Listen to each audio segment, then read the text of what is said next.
பழைய ஏற்பாட்டு காலத்தில் நீங்கள் வாசிக்கும் பொழுது பாடல் புத்தகங்கள் அல்லது கவிதை நடை புத்தகங்கள் எல்லாம் எழுத்தின் பிரகாரமாக நேரடியாக சொல்லப்பட்டிருக்கும். ஆனால் அதற்கு உள் அர்த்தம் என்பது ஒன்று உண்டு. இதை இயேசு கிறிஸ்து சொல்லும் பொழுது அந்த வசனத்தை நேரடியாக சொல்லுகிறாரே ஒழிய அதற்கு உள்ளான வேறொரு அர்த்தத்தை அவர் சுட்டி காட்டுவதை நீங்களும் நானும் ஆராய்ந்து பார்க்கும்படியாய் தான் இந்த வசனத்தை அவர் அப்படியே சொன்னாரே ஒழிய இயேசு கிறிஸ்து பிதா என்னை விட்டார் என்று உங்களுக்கும் எனக்கும் பிதாவை அடையாளம் காட்டுவதற்காக இது சொல்லப்படவில்லை. உங்களுக்கு கவிதை நடைக்காக நான் உங்களுக்கு புரிவதற்கு ஒரு உதாரணத்தை சொல்கிறேன். யோபு தன் பிறந்த நாளை அவன் சபித்தான். பிறந்த நாளைக்கு வாழ்த்துதல் சொல்லுவாங்களா, சபிப்பாங்களா? நீங்கள் ஏதோ ஒரு கஷ்டத்தில் போகிறீங்கன்னு வச்சுக்கிடுங்களேன். கஷ்டத்தில் போகும்பொழுது நான் ஏன் தான் போகிறதுனோ தெரியல அப்படின்னு நீங்கள் சொல்லுவீங்களே.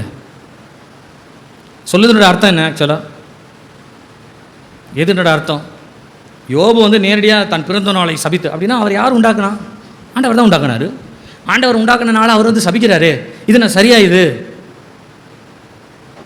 நீங்கள் யோபு புத்தகத்தை வாசிங்கன்னா யோபு பேசுறது எல்லாமே ஆண்டவரை திட்டுற மாதிரியே இருக்கும், விசுவாசம் இல்லாத மாதிரியே இருக்கும். யோபு பேசுறது தவறாகவும் யோபினுடைய சிநேகிதர்கள் பேசுவது சரியாகவும் நமக்கு தோன்றும். ஆனால் நீங்கள் இந்த யோபினுடைய புத்தகத்தினுடைய முடிவில் நீங்கள் வாசித்து பாருங்களேன். 42ஆம் அதிகாரத்தினுடைய 8வது வசனத்தை எடுத்து அந்த 8வது வசனத்தினுடைய கடைசி பகுதியிலே இப்படியாக சொல்லப்படுகிறது, என் தாசனாகி யோபு பேசினதை போல் நீங்கள் என்னை குறித்து நிதானமாய் பேசவில்லை என்றார். ஆண்டவரே சொல்றார். அப்பனா யோபு சபிச்சது கரெக்டா தப்பா? புதிய ஏற்பாட்டு காலத்தின்படி அது தவறாய் தோன்றலாம். ஆனால் அந்த புத்தகத்தினுடைய கவிதை நடையின்படியாய் அவர் எழுதினது நேரடியாய் எழுதினார், சரிதான்.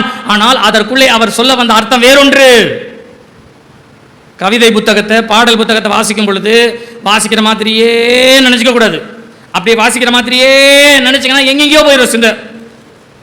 இது ஏன் இந்த காரியத்தை முன்வைத்து சொல்லப்பட்டது அப்படின்றத நம்ம ஆராய்ந்து பார்க்கணும். அப்படியானால் இயேசு கிறிஸ்து எலோயி எலோயி லாமா சபக்தானி என்று சொல்லப்பட்ட இந்த வார்த்தை, ஏன் என்னை கைவிட்டீர் என்று சொல்லப்பட்ட இந்த வார்த்தை கவிதை நடை புத்தகத்தின்படியான வார்த்தையை ஒழிய இயேசு நேரடியாய் பிதாவை பார்த்து ஏன் என்னை கைவிட்டீர் என்று கேள்வி கேட்ட வார்த்தை கிடையாது. தீர்க்க தரிசன வார்த்தையை அப்படியே இயேசு முன்மொழிந்தார். இந்த தீர்க்க தரிசனமானது பாடல் கவிதை புத்தகங்களில் இருந்து வருகிறபடியினால் எழுத்து நடை அது நேரடியாக இருக்கும். ஆனால் அதனுடைய விளக்கம் ஆழத்திலே அதற்குரிய தனித்தன்மை உடையதாக இருக்கும் என்பதுதான் நாம் அறிந்து கொள்ள வேண்டும்.